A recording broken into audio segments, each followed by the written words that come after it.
The conference hall on Station Nexus Prime stretched beyond the horizon, its crystalline walls reflecting the light of distant stars. Representatives from 300 civilizations sat in carefully arranged circles, each species maintaining their preferred atmospheric conditions within personal shield bubbles. At the center, the ethereal council's speaker floated above the assembly, its translucent form pulsing with authority.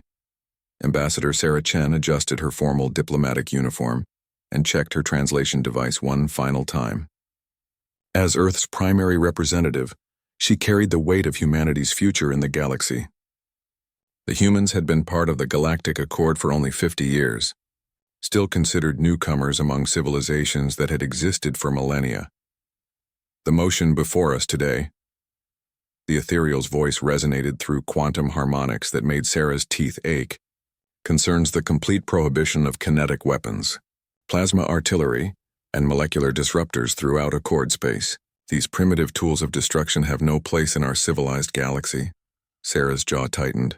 Primitive tools, the weapons that had helped humanity survive countless conflicts, defend their colonies, and earn their place among the stars, were being dismissed as barbaric relics. She glanced at her aide, Lieutenant Commander Torres, who shared her concern with a subtle nod. The Zephyrian delegate, a tall insectoid with iridescent wings, clicked its approval. The Zephyrian hive supports this measure completely. Our psionic defenses make such crude weapons obsolete. Any species still relying on projectile weaponry clearly lacks the mental evolution necessary for true galactic citizenship. Murmurs of agreement rippled through the assembly. The crystalline collective's representative, a living gemstone that communicated through light patterns, flashed its support. The void walkers, beings of pure energy contained within mechanical shells, transmitted their approval through electromagnetic pulses.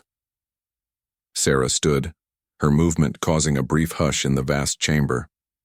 The human delegation requests permission to address the assembly.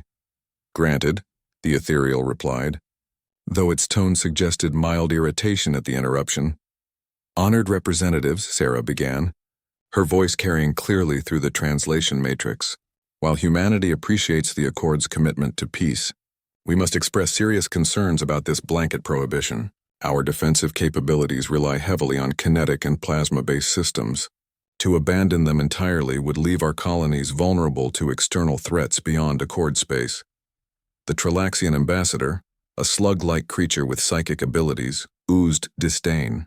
Perhaps if humans had invested in proper mental disciplines instead of crude ballistic weapons, you would not face such difficulties. The Trilaxian Cooperative has defended our territory for 3,000 years, using only thought-based warfare. Sarah felt heat rising in her cheeks, but maintained her diplomatic composure. With respect, Trilaxian Ambassador, not all species possess your natural psychic gifts. Humans have always relied on ingenuity and adaptation to overcome challenges. Our weapons technology represents thousands of years of innovation and learning. Innovation in destruction, the ethereal council speaker interjected. The very fact that humans cling to such primitive methods demonstrates why this legislation is necessary. A truly advanced civilization transcends the need for physical violence entirely. The vote was called before Sarah could respond further. 300 civilizations cast their decisions through various means: mental projections, crystalline resonance, electromagnetic signatures, and chemical releases. The humans watched helplessly as an overwhelming majority supported the weapons ban. The motion passes with 97% approval, the ethereal announced. All signatory species have 6 standard months to comply with the new regulations. Kinetic weapons, plasma artillery, molecular disruptors, and all related technologies are hereby banned from Accord space. Enforcement will begin immediately following the grace period. Sarah's heart sank. 6 months to disarm their entire defensive network. 6 months to find alternatives that could protect human colonies scattered across dozens of star systems. She thought of the mining operations on Kepler 442b, constantly threatened by raiders from the Badlands. The agricultural worlds in the Centauri system, where families had built new lives far from Earth. The research stations studying alien artifacts on the edge of known space. As the assembly began to disperse, Ambassador Vorth of the Hegemony approached Sarah's position. The reptilian creature towered over her, its scaled hide gleaming under the artificial lights. A regrettable decision for your species. Ambassador Chen. The hegemony voted against the measure, though we were clearly outnumbered. Thank you for your support. Ambassador Vorth, Sarah replied gratefully. Your military understands the realities of galactic defense better than most. Indeed. Though I wonder, Vorth's golden eyes fixed on hers, what alternatives your species might consider. Humans have always been remarkably resourceful when faced with seemingly impossible challenges. Sarah nodded thoughtfully. We'll find a way. We always do. The journey back to Earth took 3 weeks through the Quantum Gate network. Sarah spent most of that time in her quarters, poring over military histories and tactical manuals. She studied everything from ancient warfare to theoretical defense systems. Searching for inspiration, Torres found her there on the final day, surrounded by holographic displays showing siege weapons, cavalry charges, and naval battles from humanity's past. Ambassador, we're approaching Sol system. The Joint Chiefs are waiting for your briefing. Sarah stood, stretching muscles stiff from hours of research. Tell me, Commander, what do you know about medieval warfare? Ma'am, I studied some ancient history at the Academy. Swords, shields, catapults, that sort of thing. Why do you ask? A slow smile spread across Sarah's face as she gestured to the displays around them. Because, Commander, I think our ancestors just showed us the path forward. The Accord banned modern weapons, but they said nothing about ancient ones. Torres's eyes widened as understanding dawned. You're thinking about reverting to pre-industrial military technology. Not reverting, Sarah corrected, her excitement growing. Evolving. Taking the principles of medieval warfare and adapting them for space combat. Kinetic weapons are banned, but what about springs and counterweights? Plasma artillery is prohibited. But traditional ballistics aren't mentioned. They wanted primitive warfare. They're about to discover just how devastating primitive can be when guided by human ingenuity. The transport shuddered slightly as it entered Earth's atmosphere. Below them, the blue marble of humanity's homeworld beckoned, unchanged despite the crisis facing their species. Sarah gathered her research materials and prepared for what would undoubtedly be the most important briefing of her career. In 6 months, the galaxy would expect humanity to lay down their advanced weapons and submit to whatever protection the Accord's evolved species might provide. Instead, Sarah intended to give them something far more dangerous. Humans with time to prepare, unlimited creativity, and a burning desire to prove that sometimes the old ways were the best ways. The age of galactic medieval warfare was about to begin. The Pentagon's deepest briefing room hummed with nervous energy as Earth's top military minds gathered around the holographic display table. General Martinez, chairman of the Joint Chiefs, studied the rotating projection of human space with grim concentration. Red markers indicated colonies, blue showed patrol routes, and yellow highlighted the most vulnerable positions along the frontier. Ladies and gentlemen, Sarah began, activating her presentation. We have exactly 173 days to completely revolutionize human military doctrine. The Galactic Accord has effectively banned every weapon system in our arsenal, except for one category they overlooked entirely. Admiral Kozlov leaned forward, her weathered face skeptical. Ambassador, with respect, if you're suggesting we arm our starships with swords and shields, I think the stress of the negotiations may have... Not swords? Admiral, Sarah interrupted, bringing up historical footage of a medieval siege. Siege engines, catapults, trebuchets, ballistas. The Accord banned kinetic weapons, defined as any device using chemical propellants, electromagnetic acceleration, or gravitic manipulation to launch projectiles, but they said nothing about mechanical systems using springs, counterweights, or torsion. Colonel Zhang from the Special Weapons Division caught on first. You're talking about scaling up medieval artillery for space combat, using purely mechanical means to launch projectiles without violating the letter of the law. Exactly, Sarah said, switching to technical schematics. Dr. Petrov's team at the Mars Engineering Institute has been running preliminary calculations. A 0G trebuchet with a carbon nanotube arm could launch a 10-ton projectile at nearly 3 kilometers per second. That's enough kinetic energy to cripple most medium-sized vessels. General Martinez rubbed his chin thoughtfully. The engineering challenges would be enormous. How do you anchor a trebuchet in space? How do you deal with conservation of momentum when the throwing ship weighs significantly less than traditional siege weapons? Sarah smiled and activated another display. Magnetic grappling systems to anchor onto asteroids or space stations. Reaction wheels to counteract momentum transfer. And most importantly, ammunition that doesn't technically qualify as weapons under Accord law. The display showed various projectile designs. Massive stone spheres carved from asteroid rock, metal ingots shaped like ancient cannonballs, and clusters of industrial debris packaged for maximum impact. Each was labeled with velocity, calculations, and damage projections. "This is insane," muttered General Harrison from the Colonial Defense Force. "We're talking about turning our military into some kind of medieval fantasy. What happens when we face an enemy with modern shields and armor?" Dr. Sarah Okafor from the Weapons Research Department stood up, her eyes bright with excitement. "That's where it gets interesting, General. Most alien defensive systems are designed to counter high-energy plasma bursts, particle beams, and guided missiles.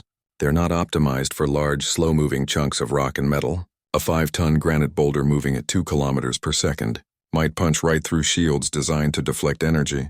Weapons. Admiral Kozlov was studying the technical specifications with growing interest. The ammunition cost would be minimal. Every asteroid belt becomes a supply depot. Every mining operation becomes a weapons factory. And the psychological impact on enemy forces. Exactly, Sarah agreed. Imagine you're a Zephyrian pilot who spent your entire career relying on psionic defenses. You're confident your mental barriers can deflect any known weapon. Then suddenly a chunk of earth granite the size of a small building comes tumbling through space at your ship. How do you use psychic powers against a rock? The room fell silent as the implications sank in. Colonel Zhang was the first to speak. We'd need to completely redesign our ship classes. Heavy siege vessels for the big trebuchets and catapults. Fast skirmisher ships with mounted ballistas for precision strikes. Support craft to retrieve and process ammunition. The logistics would be unprecedented, added General Martinez. We're talking about transporting thousands of tons of raw materials throughout human space. The cargo requirements alone would be covered by converting our decommissioned weapons factories, Sarah continued. Instead of manufacturing plasma cannons, they start producing springs, pulleys, and launching mechanisms. The asteroid mining corporations are already expressing interest in the contracts. Admiral Kozlov pulled up the Colonial Defense grid on her personal tablet. The outer colonies would actually benefit from this approach. They've always struggled to maintain advanced weapons systems due to supply line issues. But a trebuchet? That's maintainable with basic mechanical skills and locally sourced materials. Dr. Okafor activated a new presentation showing various siege engine designs adapted for space combat. We've identified 12 basic weapon types that fall outside the Accord's restrictions. The Magnus-class heavy trebuchet for capital ship engagement, Scorpion-class ballistas for fighter combat, mangonel platforms for area denial, even space-adapted battering rams for boarding operations. Boarding operations? Repeated Colonel Zhang slowly. You're serious about reviving medieval naval tactics? Why not? Sarah asked. The Accord banned energy weapons and modern kinetics, but they said nothing about grappling hooks, boarding parties, or hand-to-hand combat. A well-trained Marine with a sword and shield might be more effective against alien security forces than you'd expect. General Harrison looked up from his tactical analysis. The training requirements would be massive.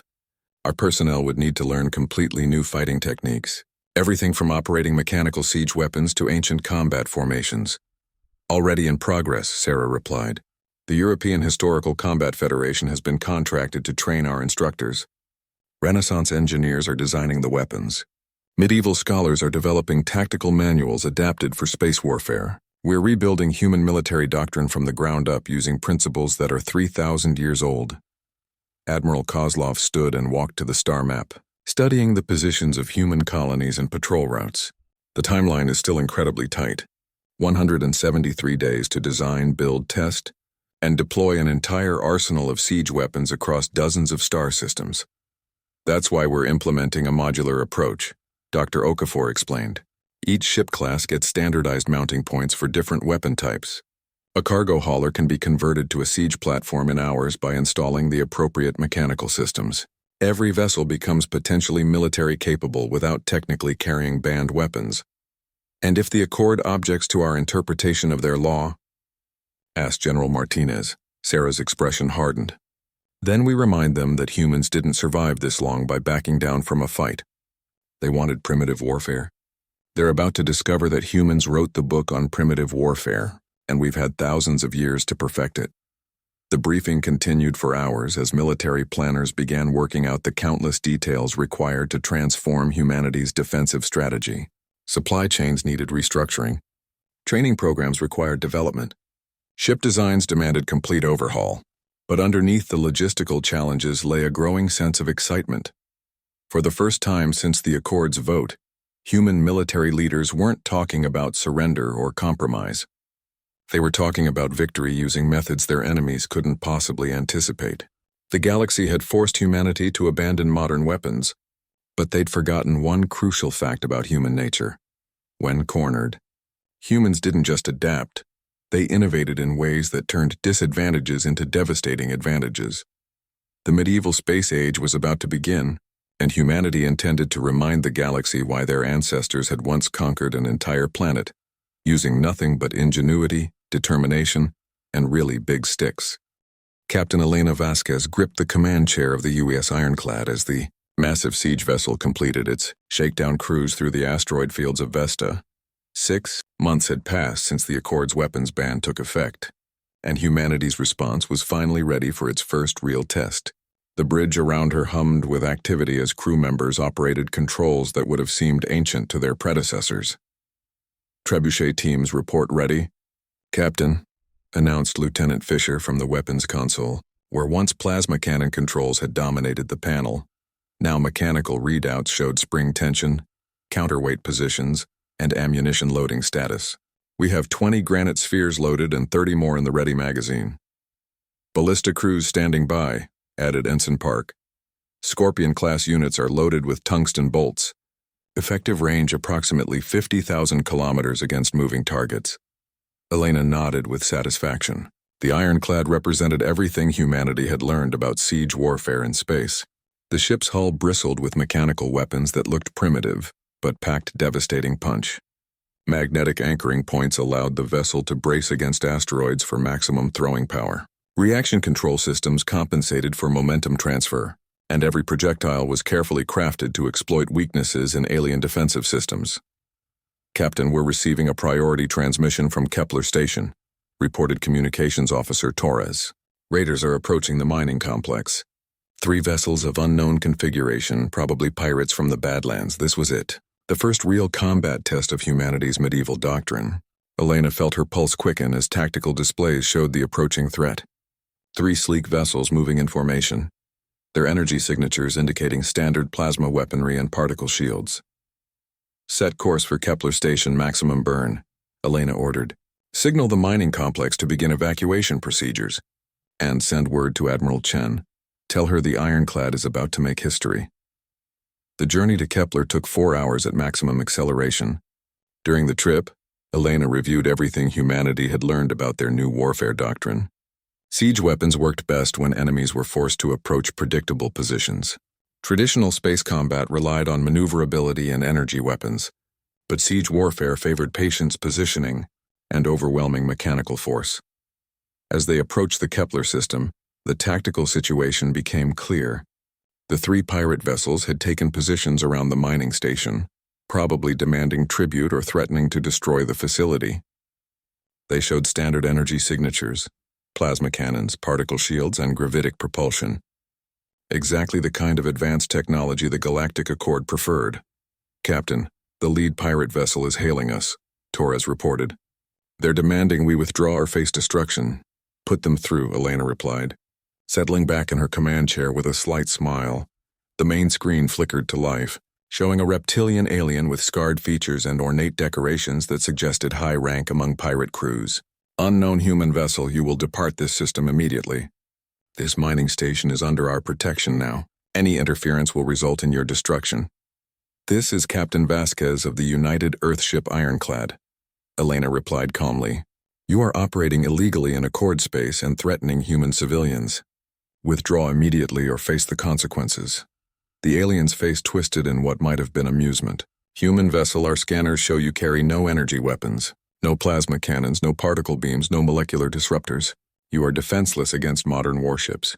Depart now, or we will demonstrate the futility of your primitive technology. Elena cut the transmission and turned to her weapons officer.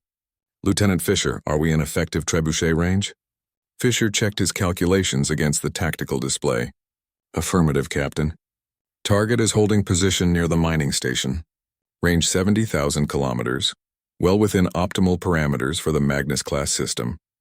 Load 1 granite sphere, standard density. Let's show these pirates what primitive technology can accomplish, Elena ordered. Helm, bring us to bear on the lead vessel. Magnetic anchors prepare to secure on asteroid designation Alpha 7. The ironclad maneuvered into position with practiced precision. Magnetic grapples shot out and locked onto a nearby asteroid, providing the stable platform necessary for accurate siege weapon deployment. The trebuchet's massive arm swung into position as the counterweight system charged. Target locked, Fisher reported. Trajectory calculated and confirmed. Ready to fire on your command. Fire, Elena said simply. The trebuchet released with a deep mechanical thrum that vibrated through the ship's hull.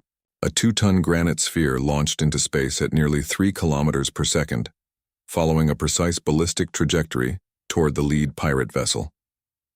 The projectile showed no energy signature, no guidance system, no technological complexity of any kind, just a chunk of Earth granite following the laws of physics. The pirate ship's defensive systems never registered the threat. Their shields were designed to deflect energy weapons and guided missiles, not solid objects moving at relativistic speeds.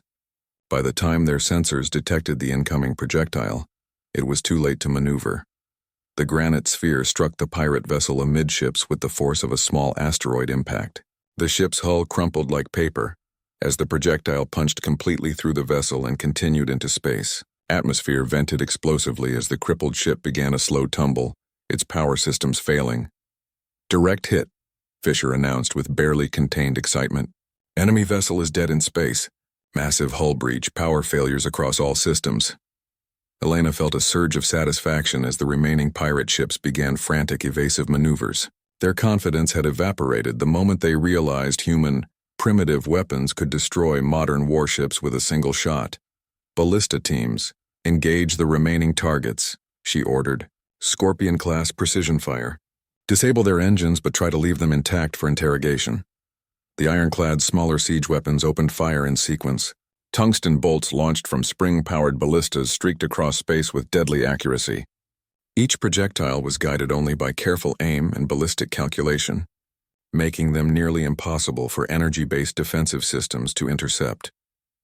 The first bolt struck the second pirate ship's engine section, punching through armor plating designed to resist plasma impacts. The vessel's propulsion died instantly as the tungsten rod severed critical power conduits. The third ship attempted to flee but caught a ballista bolt through its navigation array, leaving it spinning helplessly. All enemy vessels disabled, Captain, Fisher reported. No remaining threats in the system. Elena activated the communication system to address the defeated pirates. Attention, pirate vessels.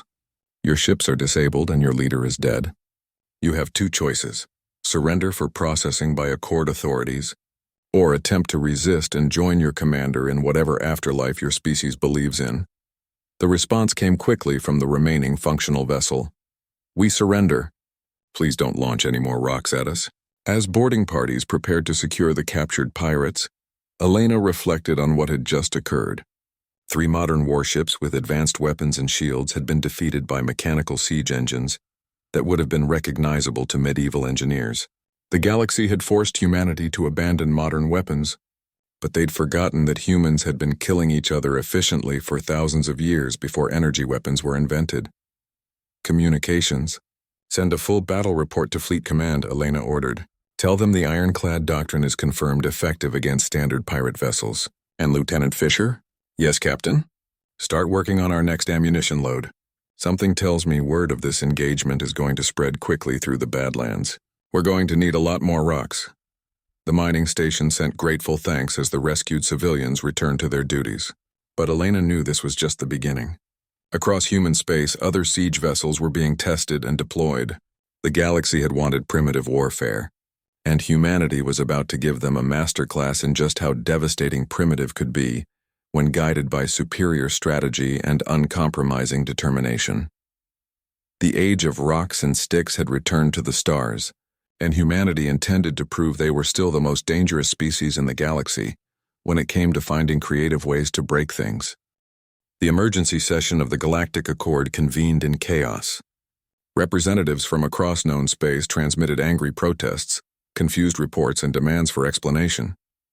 Ambassador Sarah Chen sat calmly in the human delegations section, watching as the supposedly advanced civilizations struggled to comprehend what humanity had accomplished. The ethereal council's speaker materialized above the assembly, its translucent form flickering with agitation. This emergency session has been called to address the human violation of Accord Resolution 2847, which clearly prohibited all kinetic weapons, plasma artillery, and molecular disruptors within Accord space. Ambassador Vorth of the hegemony rose from his position, his reptilian features displaying what humans had learned to recognize as amusement. With respect, honored speaker, the humans have violated nothing. Our military analysts have reviewed all available combat footage. No chemical propellants were used. No electromagnetic acceleration was detected. No gravitic manipulation occurred. Every human weapon operates on purely mechanical principles. The Zephyrian delegates' wings buzzed with indignation. Semantics. The humans are using primitive projectile weapons to destroy modern starships. This cannot have been the intent of the resolution. Intent? Sarah stood, her voice carrying clearly through the translation matrix. The intent of Resolution 2847 was to force humanity to abandon our defensive capabilities, to make us dependent on species who view us as primitive and unworthy. Instead, you've discovered that humans don't abandon anything. We adapt. She activated her holographic presenter, showing technical specifications of human siege weapons. Every system deployed by human forces complies with the letter of Accord law. Springs, counterweights, and mechanical leverage are not prohibited technologies. Stone and metal projectiles are not banned ammunition. The resolution said nothing about siege engines because your species apparently forgot that warfare existed before energy weapons. The Crystalline Collective's representative flashed angry light patterns. This is a mockery of galactic civilization. You're using crude catapults against sophisticated defensive systems. And winning, Sarah replied with barely concealed satisfaction. In the past month, human siege vessels have eliminated 17 separate pirate groups, defended 12 mining operations, and secured 6 trade routes that other species abandoned as too dangerous. All using technology that medieval Earth engineers would recognize. Footage began playing on the chamber's central display, the UES trebuchet launching massive stone spheres that punched through energy shields designed to deflect plasma blasts. The UES ballista picking off fighter craft with tungsten bolts that moved too slowly for point defense systems to track. The UES catapult reducing a pirate stronghold to rubble using nothing but rocks and mechanical force. Ambassador Trilax's psychic emanations radiated frustration. Your weapons are immune to mental defenses because they lack any electronic systems to manipulate. This creates an unfair advantage over species who have evolved beyond crude physical combat. Unfair? General Harrison, attending as a military observer, laughed openly. You forced us to give up every weapon in our arsenal. You called our technology primitive and barbaric. Now you're complaining because we found a way to defend ourselves using actual primitive technology?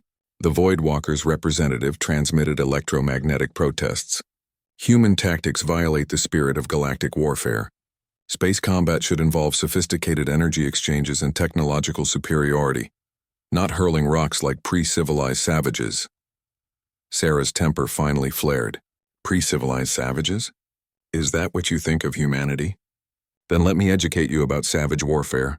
Human siege engines at the Battle of New Constantinople disabled an entire raider fleet using precisely aimed stone projectiles. At the Kepler defense, a single trebuchet shot destroyed 3 vessels simultaneously when the granite sphere ricocheted off an asteroid. Our primitive tactics have achieved a 97% success rate against enemies using sophisticated technology. The ethereal speaker's form pulsed with authority. Regardless of technical compliance, the human approach threatens the stability of galactic civilization.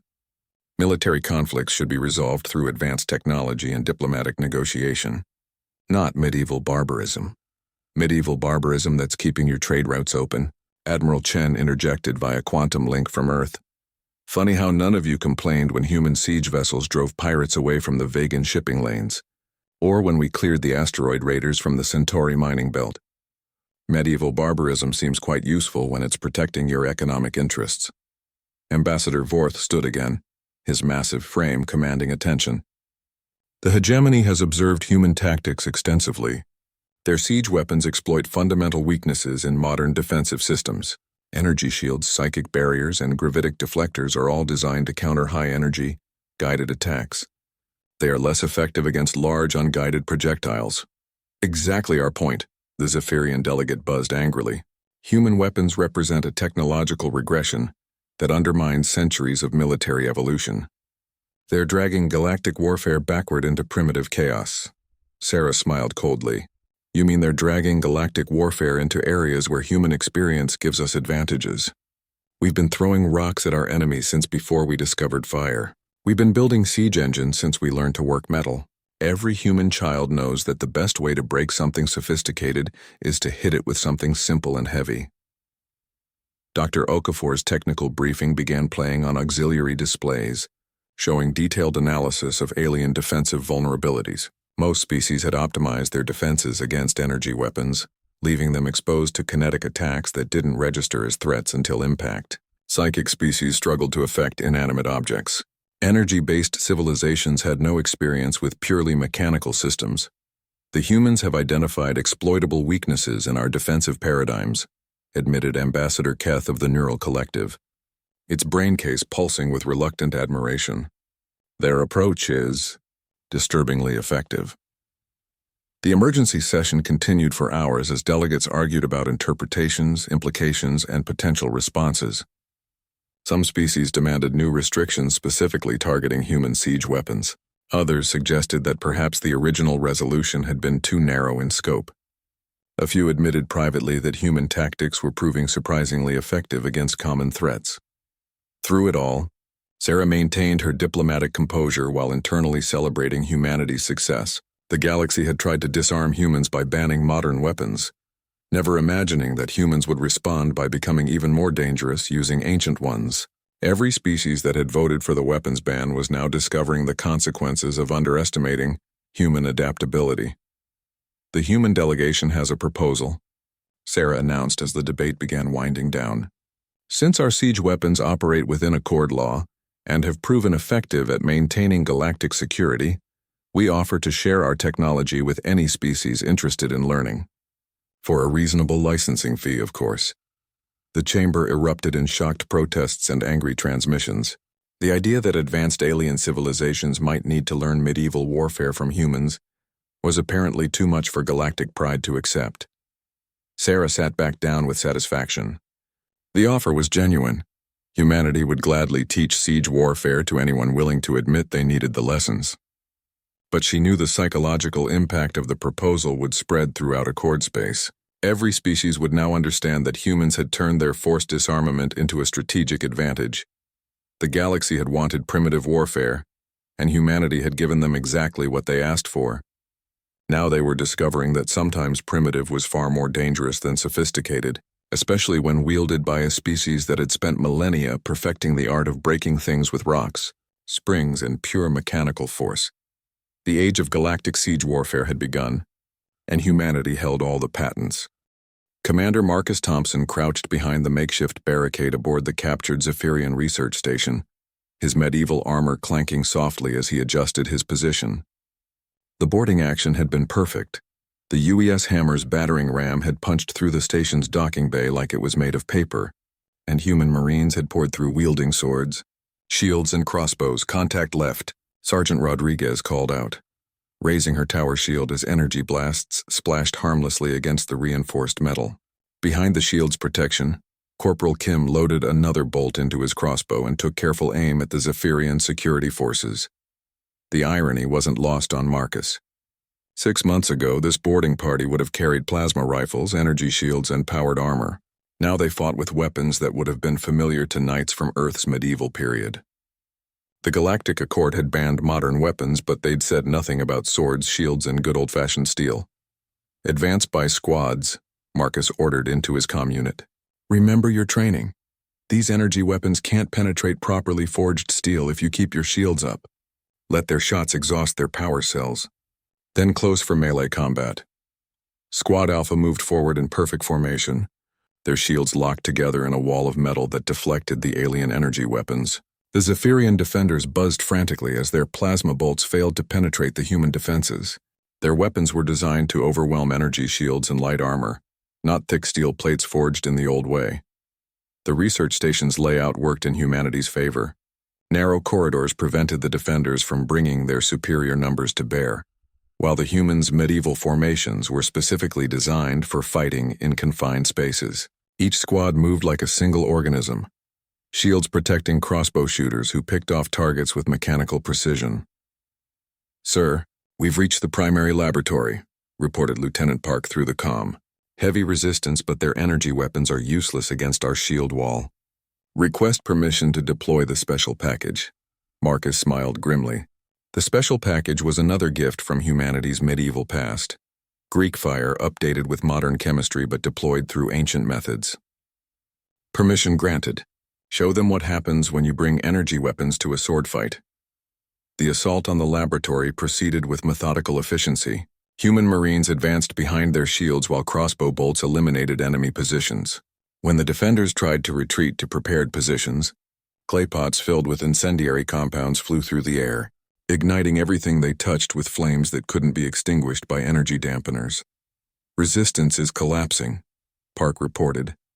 "The Zephyrians are requesting surrender terms." "Tell them to lay down their weapons and prepare for questioning," Marcus replied. "And remember, we want the research data intact. No unnecessary damage to equipment." The boarding action concluded within 2 hours. Human casualties were minimal. A few minor burns from energy weapons that found gaps in armor, and one Marine with a sprained ankle from jumping over a barricade. Zephyrian losses were much heavier, though most were unconscious rather than dead. Medieval combat doctrine emphasized capture over killing when possible. As Marcus walked through the secured station, he marveled at how completely the tactical situation had changed. The Zephyrians were an advanced species with powerful psychic abilities and sophisticated technology. Their security forces carried energy weapons that could punch through modern armor and shields designed to deflect plasma blasts. But none of that mattered when humans showed up with steel plates and crossbows. "Commander, you need to see this," called Chief Petty Officer Zhang from the main laboratory. She was standing before a massive holographic display showing star charts marked with human colonies and patrol routes. They were gathering intelligence on our defensive positions. Marcus studied the display with growing concern. The marked positions were all human settlements along the frontier, mining colonies, research stations, and trading posts that served as humanity's foothold in contested space. Someone had been providing the Zephyrians with detailed information about human activities. "Any indication of who's behind this?" he asked. Zhang manipulated the display controls, bringing up communication logs and data files. "Multiple species, sir. The Trilaxian Cooperative, the Neural Collective, even some factions within the Crystalline Union.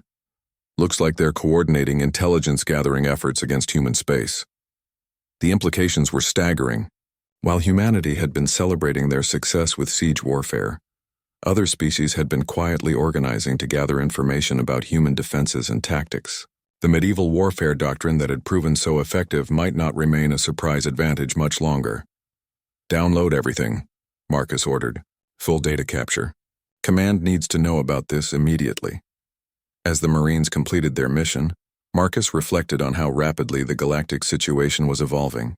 Humanity's adoption of medieval warfare had indeed caught alien species off guard. But that advantage was temporary. Smart enemies learned from their defeats and adapted their strategies accordingly. The communication with UES Hammer confirmed his suspicions. "Commander, we're receiving priority transmissions from multiple human colonies," reported the ship's captain. "Zephyrian reconnaissance flights have been detected near Kepler Station, New Bavaria, and the Centauri mining belt." "They're probing our defenses," Marcus nodded grimly. The galaxy was adapting to humanity's medieval doctrine faster than expected. "Set course for Kepler Station, maximum acceleration, and send word to Admiral Chen. Tell her the intelligence we've gathered changes everything." During the return journey, Marcus reviewed the captured data with growing unease. The alien intelligence network was more sophisticated than anyone had realized. They'd been studying human siege tactics, analyzing vulnerabilities in medieval formations, and developing countermeasures specifically designed to neutralize human advantages. But as he dug deeper into the files, Marcus began to notice something interesting. The alien countermeasures all focused on technological solutions, better shields, improved energy weapons, and electronic warfare systems designed to disrupt human equipment. None of them seemed to understand the real strength of humanity's medieval doctrine. It wasn't just about using ancient weapons. It was about embracing the mindset that had made those weapons effective. Medieval warfare required adaptability, improvisation, and the willingness to use whatever materials were available. A human marine with a sword wasn't just carrying a piece of steel. He was carrying thousands of years of experience in close combat, siege warfare, and tactical innovation. Chief Zhang, Marcus called as they approached human space, start working on a new training program. These aliens think they understand our medieval tactics, but they're only seeing the surface. Time to show them that humans have been adapting ancient warfare for centuries. What did you have in mind, sir? Marcus smiled as he watched the stars wheel past the viewport. Everything they haven't thought of yet. Siege towers that double as boarding platforms, cavalry charges adapted for zero-gravity combat, fortification techniques that turn asteroid bases into impregnable castles. The galaxy wanted medieval warfare, and we've barely scratched the surface of what medieval warfare can become. The captured intelligence represented both a threat and an opportunity. Other species were finally taking human tactics seriously, but they were approaching the problem with the same technological mindset that had made them vulnerable in the first place.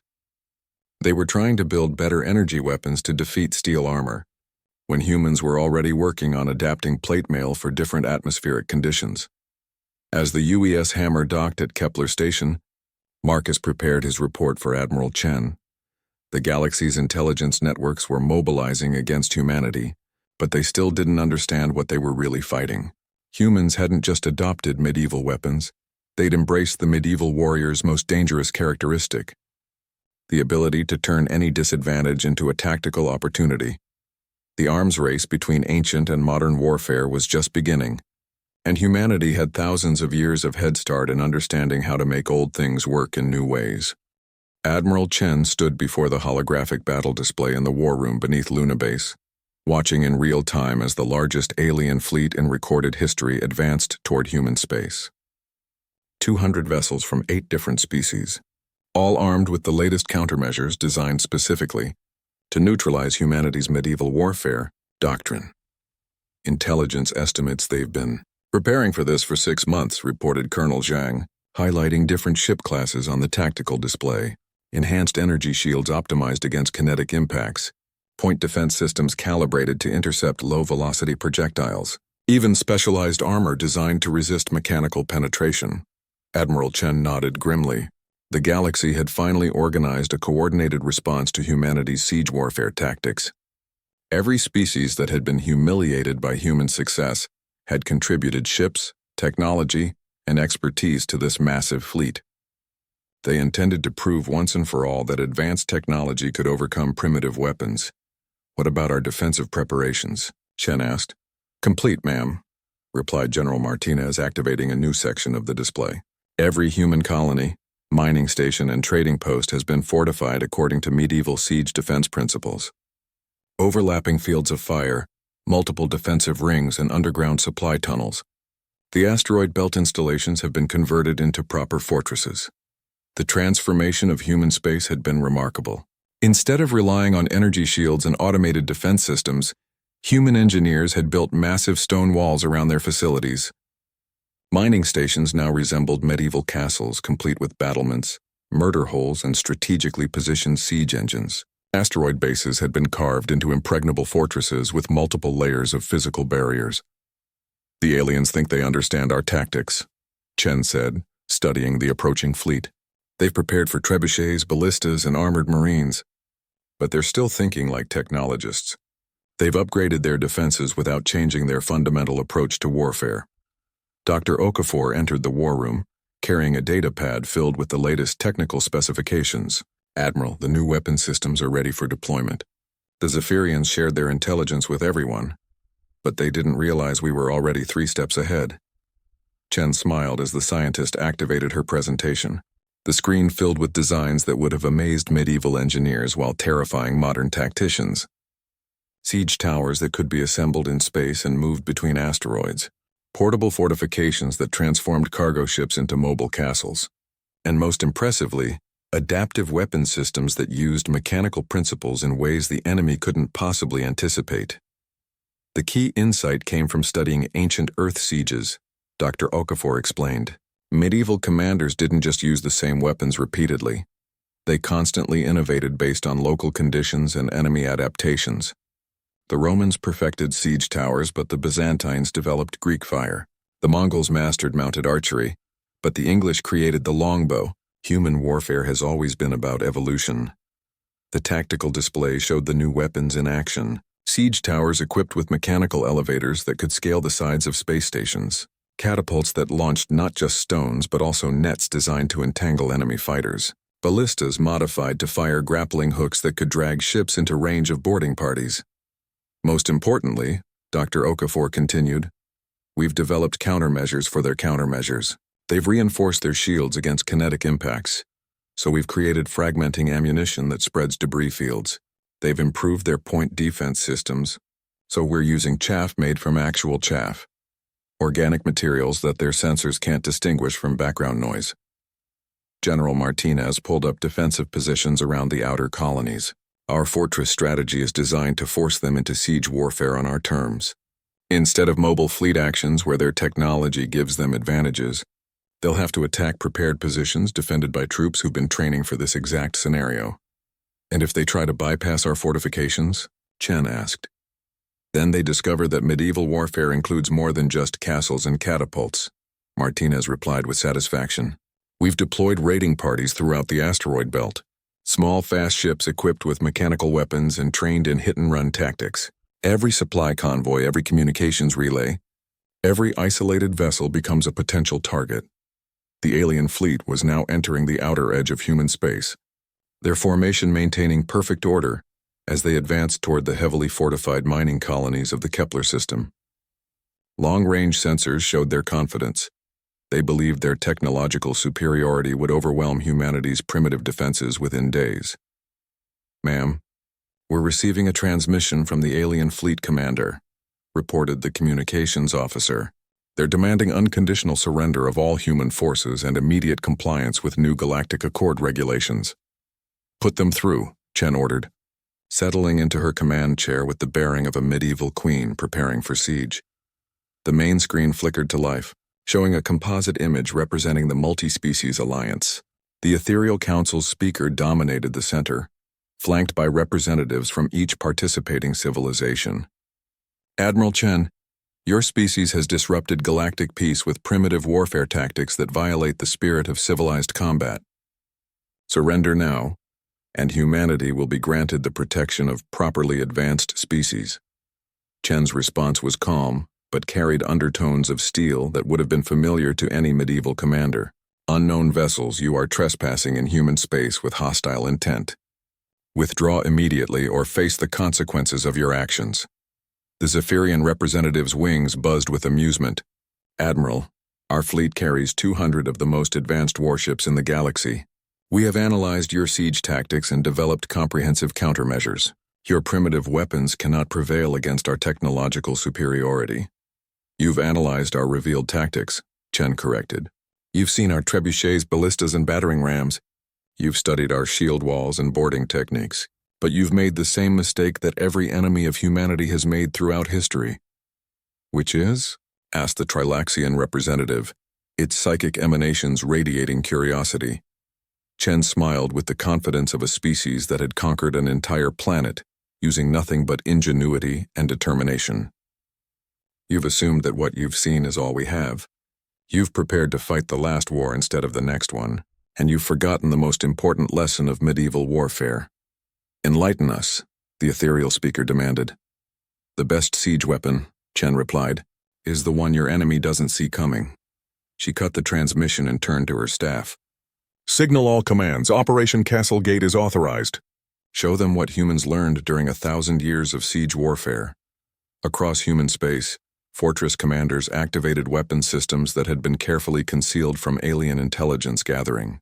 The enemy had studied human trebuchets and ballistas, but they hadn't detected the massive mechanical systems built into asteroid fortifications. Hidden catapults emerged from concealed positions. Siege towers began moving between defensive positions, and most dramatically, entire asteroids revealed themselves to be mobile weapons platforms, their surfaces bristling with mechanical artillery.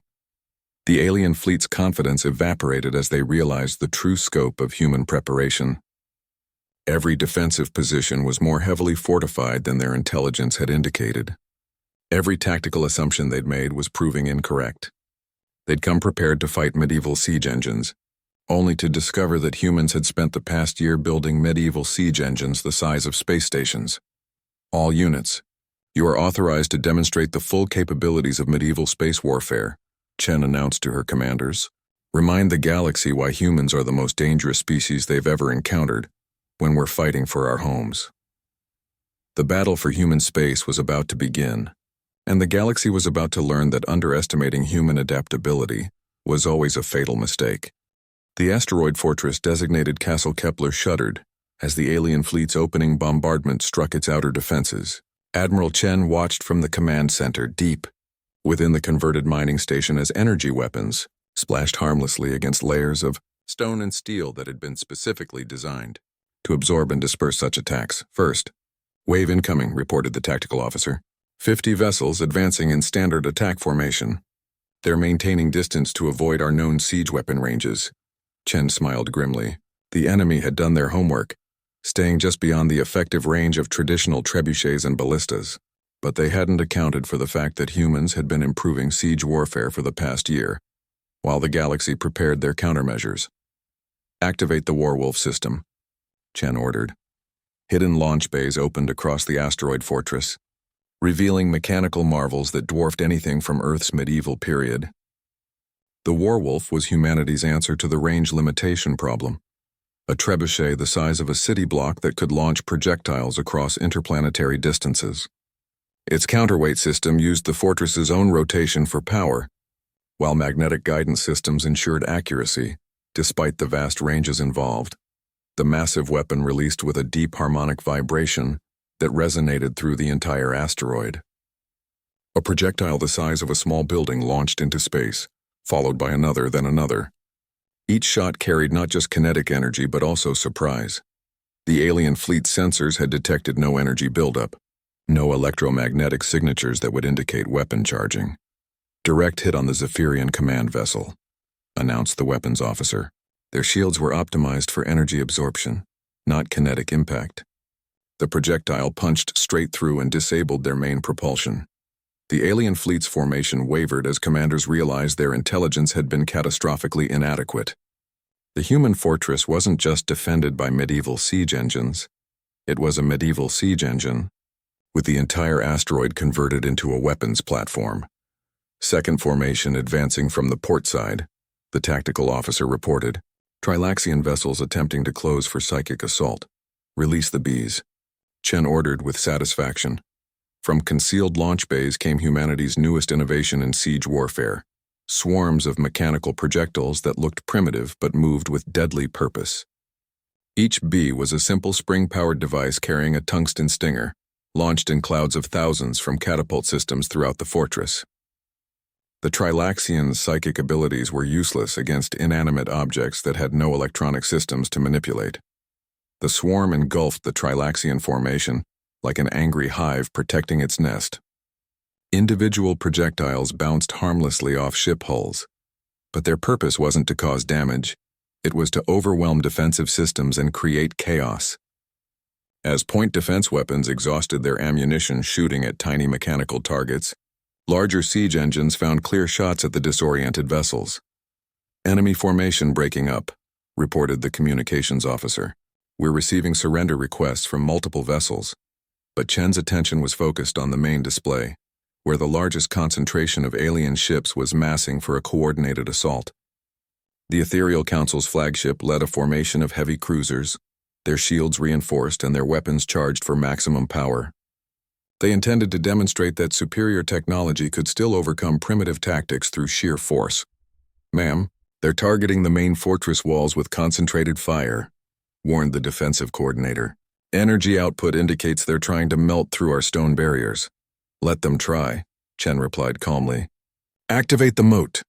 The alien fleet began their bombardment with devastating energy weapons that would have reduced any normal space station to plasma in minutes. But Castle Kepler had been designed by engineers who understood medieval defensive principles.